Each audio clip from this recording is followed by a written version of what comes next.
Ya, kita beralih ke informasi selanjutnya. Melalui olahan daun kering yang diubah menjadi balok kayu, SMK Negeri 3 Denpasar berhasil masuk nominasi Eco Youth 2016 yang diselenggarakan oleh Toyota Indonesia. Untuk bisa bermanfaat dan tepat guna, temuan ini pun masih akan terus dikembangkan.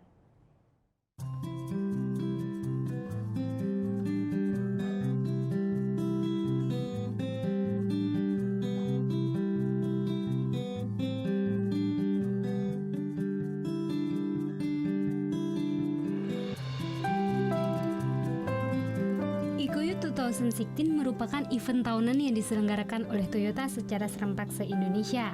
Mengangkat tema Eco-Sociopreneur, penyelenggara event ini bertujuan mencari bibit generasi muda di bidang penelitian. Pada tahun ini, SMK Negeri 3 Denpasar berhasil menjadi salah satu nominasi yang masuk 25 besar dari sebanyak 2.500 peserta se-Indonesia. Dengan karya ilmiah yaitu mengolah daun kering menjadi balok kayu, berhasil mengantarkan Nikomang Triandewi beserta timnya masuk nominasi.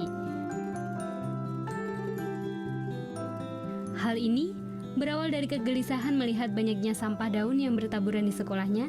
Ide mengolah daun kering itu pun akhirnya muncul. Jadi gini, awalnya memang kita ikut ekstra yang namanya karya tulis ilmiah. Jadi kami itu memang dibimbing benar-benar gimana sih caranya kita agar dapat ide atau kreativitas yang lain gitu loh, biar lain daripada yang lain, dan itu tuh belum ada. Jadi kita olah limbah dari daun kering sebagai alternatif bahan pengganti kayu. Sesuai dengan tema Eco-Sociopreneur, kayu hasil olahan ini masih harus dikembangkan untuk bisa bermanfaat dan tepat guna.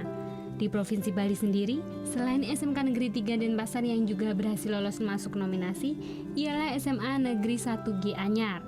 Nantinya kedua sekolah harus mempresentasikan hasil temuannya untuk bisa masuk ke babak berikutnya yang hanya dipilih sebanyak 6 peserta dari seluruh Indonesia.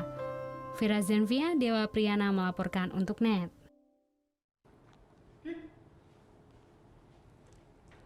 Thank you.